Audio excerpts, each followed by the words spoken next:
Bienvenue chers téléspectateurs dans une nouvelle émission du programme Terra où vous allez découvrir les secrets de l'environnement.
À présent, une tournée dans la presse écologique locale et internationale.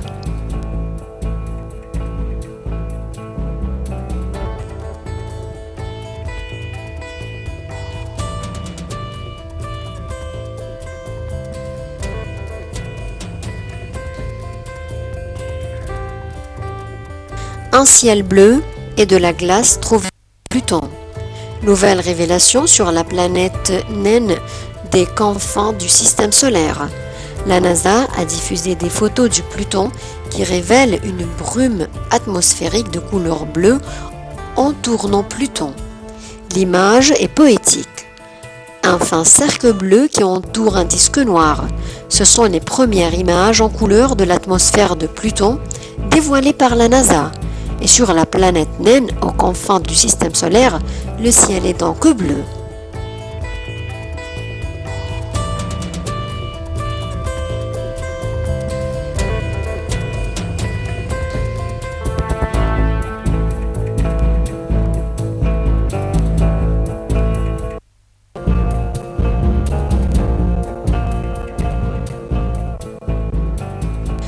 Le ministère de l'Environnement annonce que le pays a besoin de 20 milliards de dollars pour financer l'initiative de l'énergie renouvelable. Le ministre de l'Environnement, Khaled Fahmy, a annoncé que l'initiative de l'Égypte de l'énergie renouvelable a été approuvée par les chefs des pays africains, de l'Union africaine et de la Banque africaine, réunis à New York. Fahmy qu'il cherche maintenant les moyens de financement du projet, soulignant que c'est le rôle de la Banque africaine.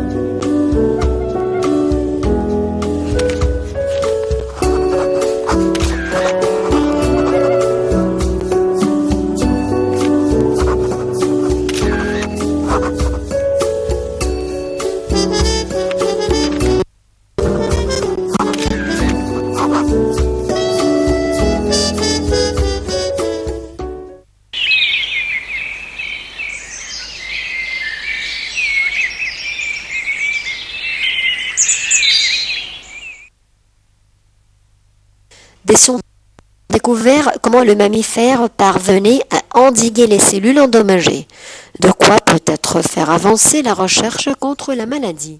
Les détails dans un commentaire.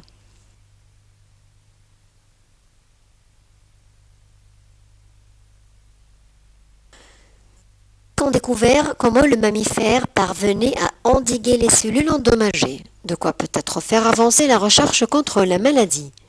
Les éléphants ont environ 100 fois plus de cellules que les humains et une longue espérance de vie, deux particularités qui font qu'ils devraient fréquemment développer des cancers.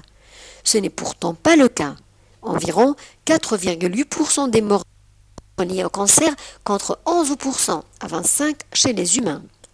Pour décrire cette situation, les biologistes parlent de paradoxe de Peto, du nom de Richard Peto qu'il a découvert. Un groupe de scientifiques de plusieurs universités américaines vient de publier une étude qui explique les raisons de ce paradoxe, rapporte le Los Angeles Times. Dans un article du Journal of the American Medical Association, Dosha Schiffman et ses collègues expliquent que ces mammifères possèdent 20 copies du gène TP53 qui crée une protéine capable de supprimer les tumeurs, alors que les humains n'en possèdent qu'un. Pendant 3 ans, certains des auteurs de l'article ont mené plusieurs expériences pour comprendre comment les copies supplémentaires du gène TP53 aidaient les éléphants à résister au cancer. Ils ont prélevé des globules blancs d'éléphants et d'humains et les ont exposés à des radiations qui endommageaient l'ADN. Chez les éléphants, les cellules abîmées s'autodétruisaient plus vite que chez les humains. Une des stratégies du gène TP53 est en effet de faire en sorte que les cellules endommagées se suicident plutôt que de produire des mutations potentiellement dangereuses. Si vous tuez une cellule endommagée, elle disparaît et elle ne peut pas devenir cancéreuse. C'est probablement une approche plus efficace pour prévenir le cancer plutôt que d'essayer d'empêcher une cellule de se diviser ou d'essayer de la réparer. Les chercheurs ont aussi trouvé que lorsque ces gènes étaient activés dans des souris, celles-ci développaient la même résistance au cancer que les éléphants. Interviewé par le Los Angeles Times, Dr. Schiffman a expliqué qu'une possibilité serait de créer un médicament qui reproduise l'action du gène TP53 ou alors d'insérer plus de gènes TP53 dans les cellules précancéreuses.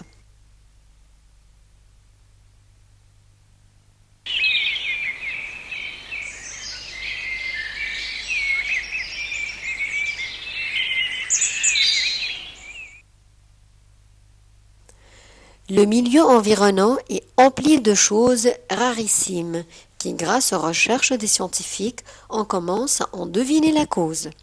Dalia Karam nous dévoile un des mystères de l'environnement. Le réchauffement climatique met en péril certaines espèces de papillons de Grande-Bretagne qui risquent de disparaître d'ici 2050. Une menace qui pèse également sur d'autres pays européens, ont averti des scientifiques. Des chercheurs se sont penchés sur l'impact des précédentes sécheresses dans l'île, notamment celle très sévère de 1995, sur 28 espèces de papillons. 6 d'entre elles, plus d'un cinquième de l'échantillon, se sont révélées très sensibles à la sécheresse. La pierrite du chou papillon blanc, très répandue mais peu appréciée des jardiniers car sa chenille aime le chou, la pierrite de la rave et celle du navet sont concernées. Mais aussi le tristan papillon brun des bois, la sylvaine orangée ou encore le tircis, le manque d'eau nuisant au développement de leurs larves. Les scientifiques ont ensuite mis en regard ces informations avec les différents scénarios de réchauffement climatique qui prédisent un accroissement des épisodes de sécheresse. Si les émissions de gaz à effet de serre continuent à leur rythme actuel, scénario dit du laisser-faire, d'importantes extinctions de populations de papillons sensibles à la sécheresse pourraient se produire dès 2050. Souligne l'étude parue dans la revue Nature Climate Change. La probabilité de survie de ces espèces au-delà de cette date serait de l'ordre de 0. Parvenir à une probabilité de plus de 50% de chances de survie de ces espèces à l'horizon 2100 est possible uniquement à 2 conditions. Un réchauffement climatique limité à 2 degrés et la restauration d'un habitat semi-naturel pour les papillons soutient l'étude. La communauté internationale s'est fixée en 2009 l'objectif de limiter à 2 degrés la hausse du thermomètre mondial par rapport au niveau pré-industriel. Une cible qui sera au cœur de la grande conférence internationale sur le climat qui se tiendra en décembre à Paris. Restaurer l'habitat des papillons fragmenté par l'agriculture intensive et l'urbanisation pourrait réduire les pertes en cas de sécheresse sévère et faciliter leur récupération, souligne l'étude. Les chercheurs ont l'intérêt de recréer des corridors pour ces insectes, leur permettant de se déplacer d'une zone à l'autre plutôt que de se contenter de créer des sortes de réserves. La menace qui plane sur les papillons ne se limite pas à la Grande-Bretagne. Nous pensons que nos résultats peuvent être transportés à certaines régions du nord de l'Europe et d'Amérique qui ont un usage intensif des terres similaires et des prévisions de réchauffement climatique semblables à celles de la Grande-Bretagne, déclare Tom Oliver, co-auteur de l'étude. Pour les autres pays, notamment ceux qui sont déjà plus chauds et plus secs, l'impact des sécheresses pourrait être beaucoup plus sévère, ajoute ce chercheur du Centre pour l'écologie et l'hydrologie de Wallingford, Oxfordshire, au sud de la Grande-Bretagne. La disparition des papillons ne sera pas seulement une perte esthétique. À l'âge adulte, ces lépidoptères se nourrissent notamment du nectar des fleurs et sont des insectes pollinisateurs. Les papillons, qui sont surveillés depuis longtemps, sont en quelque sorte des sentinelles qui donnent des informations sur ce qui est susceptible d'arriver à d'autres types d'insectes, relève Tom Oliver, ajoutant qu'il est probable que certaines espèces de libellules d'abeilles, de coléoptères, sont elles aussi très sensibles à la sécheresse.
La santé environnementale est tout ce qui entoure l'homme dans sa vie, à la maison ou ailleurs. Les maladies dues à la pollution se propagent de plus en plus, et ceci à cause des matières chimiques et physiques qui nous entourent. Il faut faire notre mieux pour purifier l'environnement et savoir que la prévention est mieux que le traitement.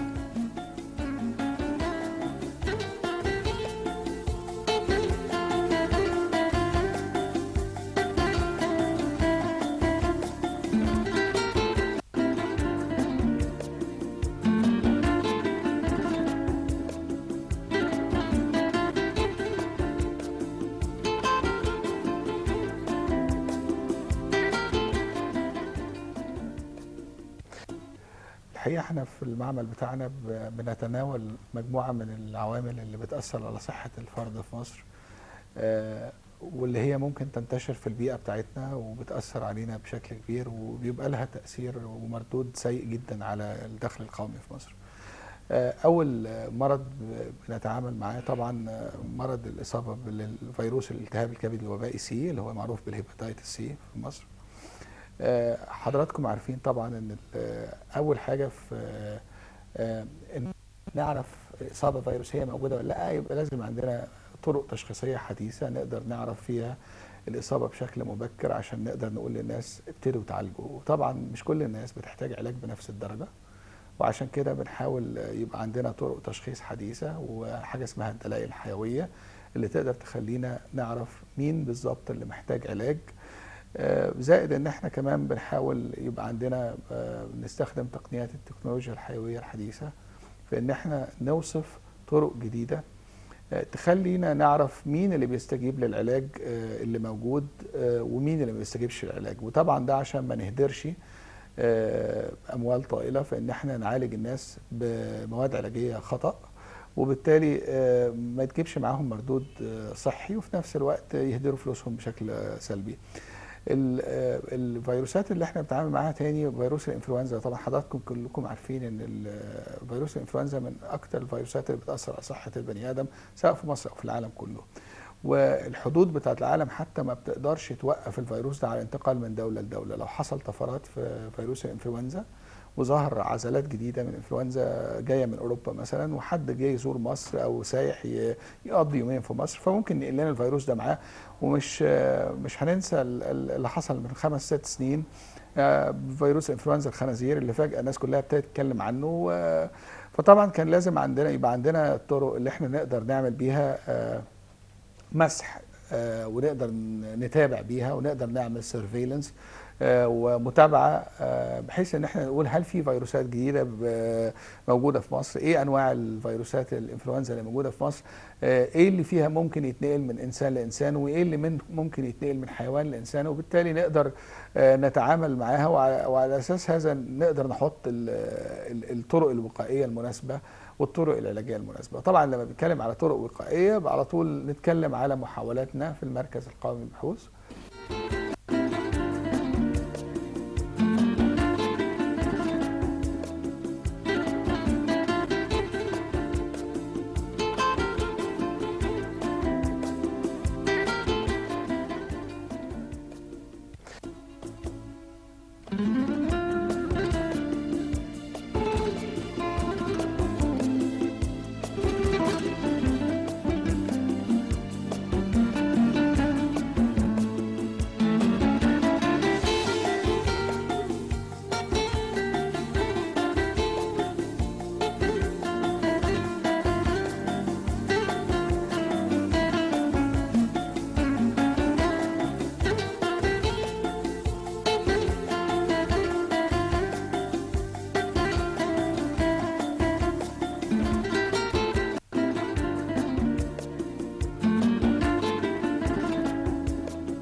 طبعا حاجة مهمة جدا لازم نعرفها ان الفيروسات، طبعا في شقين. دايما الناس بتقول ان ال الشيء المعدي هو ده اللي بيعدي البني ادم. انا شايف ان البني ادم ليه دور كبير في انتقال العدوى الحقيقة. الفيروس والبكتيريا لو قدرنا نعمل عليها كنترول بيئي مش هتتنقل، لكن لو البني ادمين ما تعاملوش مع كثير من المخلفات اللي ممكن تنقل العوامل المعديه دي سواء بكتيريا او فيروس او طفيل هتتنقل. وانا هدي مثل، يمكن كان في حمله توعيه شهيره جدا حصلت في اواخر السبعينات واوائل الثمانينات عشان نوقف البلهارسيا في مصر، نوقف انتشار البلهارسيا في مصر، اللي بيها قلنا للناس يا جماعه وانتوا بترووا الارض في الريف المصري مثلا ما تخلوش جسمكم يجي يبقى في كونتاكت مباشر مع ميه الترعه، وبالتالي مش هتقدر تخش اليرقات بتاعته في البلهارسيا لجلدكم. على فكرة حتى برغم عدم وجود علاجات مستمرة في الوقت ده، أو الناس عدم انتظامهم في العلاج، مجرد ان هم خدوا شوية التوعية اللي احنا قلناها لهم في وسائل الإعلام وفهموا كويس قوي ازاي الطفيل بالهرسي بيتنقل، وقف الكلام ده. طبعا احنا عايزين نتكلم الحقيقة، واحنا بنتكلم على فيروس الالتهاب الكبدي الوبائي سي، طبعا الفيروس ده ليه حاجات بتنقله. لازم نعرف ان احنا الفيروس ده بيتنقل عن طريق الدم مثلا، الدم الملوث هينقل، فلازم لو حد يتعمل له عمليه جراحيه لازم نعرف ان الادوات اللي بتستخدم في العمليه الجراحيه دي كلها معقمه بالشكل الكافي اللي تضمن سلامه المريض ده من انه يتنقل له العدوى لو كان في واحد غيره بيعمل عمليه قبل كده وعنده الالتهاب الكبدي الوبائي. ان احنا واحنا بنزور حد الحلاق عشان نقص شعرنا عنده، التولز اللي بيستخدمها الحلاق او الادوات اللي بيستخدمها الحلاق دي لازم تكون معقمه بشكل كافي. طبيب السنان لازم برضو يحصل عنده التعقيم بشكل كافي عشان ما تتنقل. فكل العوامل البيئيه اللي محيطه بالفيروس لو قدرنا نسيطر عليها بشكل كافي مش هيتنقل الفيروس.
طبعا من اللقاحات اللي احنا ابتدينا ننفذها فعلا، وعندنا تكنولوجيا حقيقيه مستوطنه في المركز القومي للبحوث هنا، سواء منقوله من معامل في اوروبا او في امريكا، لانتاج لقاحات للوقايه من فيروسات الانفلونزا، وبالتحديد فيروس انفلونزا الطيور. انا مش بتكلم عن حاجه جديده، دي حاجه معروفه ان المركز القومي للبحوث كان فيه فريق بحثي، فريق عمل تعاون ما بين شعبه بحوث صناعات الصيدليه والدوائيه وشعبه البحوث البيطريه وشعبه البيئه، لتوطين تكنولوجيا لإنتاج لقاحات وقية من فيروسات إنفلونزا الطيور. دي حاجة حصلت فعلا، ودي المركز القومي للبحوث جهة بحثية وليست جهة إنتاجية، فإحنا عندنا التكنولوجيا موجودة ونقدر نساعد في إن إحنا ننقل التكنولوجيا دي لأي كيانات صناعية عشان تنتج اللقاحات بشكل يكفي الثروة الداجنة في مصر. طيب بالنسبة للالتهاب الكبدي الوبائي سي، ويمكن دي الحاجة اللي أنا أحب أتكلم عنها مهمة جدا، إحنا شرحنا العزلات الفيروسية بتاعت فيروس سي اللي موجودة في مصر، وعرفنا البروتينات بتاعت الفيروس اللي ممكن تستحث الجهاز المناعي بتاع البني آدمين في مصر وتنتج عندهم مناعة تقيهم من الإصابة. طبعا كلنا ان في عقار السوفالدي موجود دلوقتي بيعالج الإصابة الفيروسية الحديثة أو الأكيوت انفكشن، لكن أنا دلوقتي بقول لو أنا عايز أقي الأجيال الجديدة من إنها ما تاخدش إصابة أساسا، فلازم نفكر في الفاكسين ديفلوبمنت أو إنتاج لقاح. اللقاحات طبعا احنا لما شرحنا التركيب الفيروسي بتاع الفيروس الالتهاب الكبدي الوبائي سي، عرفنا الجزيئات اللي تقدر تستحث الجهاز المناعي ومن ثم تقدر توقف النشاط الفيروسي قبل ما يصيب الخلايا. طب محتاجين ايه عشان ننتج الكلام ده؟ الحقيقه طبعا الكلام ده لا اخفيكم سرا ان فيروس الالتهاب الكبدي الوبائي ليه خصوصيه شديده جدا، هو ما بيعديش غير البني ادمين والشمبانزي. فاحنا عشان نشوف المردود المناعي للقاحات اللي بنتكلم عليها دي، يا اما لازم نشتغل على الشمبانزي او البني ادمين. الجهاز المناعي للشمبانزي مختلف تماما عن الجهاز المناعي للبني ادم، وبالتالي انا المعلومات اللي انا اقدر اخدها من الشمبانزي، هل اللقاح ده وقائي جوه الشمبانزي ولا لا، مش هتكمل لي الصوره. فاحنا واخدين خطوط خلايا مناعيه من بني ادمين في المعامل بتاعتنا، بنشوف مردود المناعي للجزيئات البروتينات الفيروسيه اللي انا اتكلمت عليها دي في خطوط الخلايا المناعيه. وانا بقول ان احنا نشرنا ابحاث في السنتين اللي فاتوا بتؤكد ان احنا عندنا حاجه مبشره جدا نقدر نكمل بيها، انا بقول في خلال من 2 ل3 سنين، عشان يبقى عندنا لقاح محلي واقي من الفيروس سي. طبعا لما بقول لقاح محلي واقي من الفيروس سي، دي حاجة أنا بقول إحنا بنعمل الأبحاث بتاعتها بدقة شديدة. وأنا بقول بدقة شديدة ليه؟ عشان ما نلعبش بعواطف المواطن المصري. يعني المواطن المصري إحنا طالما قلنا له إن إحنا عندنا علاج للسي، يبقى لازم يبقى في علاج لفيروس سي. اللقاح اللي أنا بتكلم عليه ده دلوقتي بنختبره اختبارات معملية جادة جدا وجيدة جدا، عشان لما نتكلم على ان احنا عندنا حاجة فعلا بتوقف الفيروس، يبقى بنتكلم من منطلق قوي ومنطق ثقة. انا بقول في خلال 2 ل3 سنين ابحاثنا ممكن تودينا ان احنا يكون عندنا لقاح واقي يقي المواطن المصري من الاصابات بالفيروس. يبقى انا مش محتاج اعالج خالص الاجيال الجديدة، انا هوقف عندهم العدوى من قبل ما تحدث. طبعا في مشروعات جارية بنعمل بيها الشغل ده في المركز دلوقتي، بنكتب مشروعات مع جهات مختلفة عشان نكمل الدراسات دي، وإن شاء الله أنا بقول في خلال 2 3 الموضوع هيكتمل.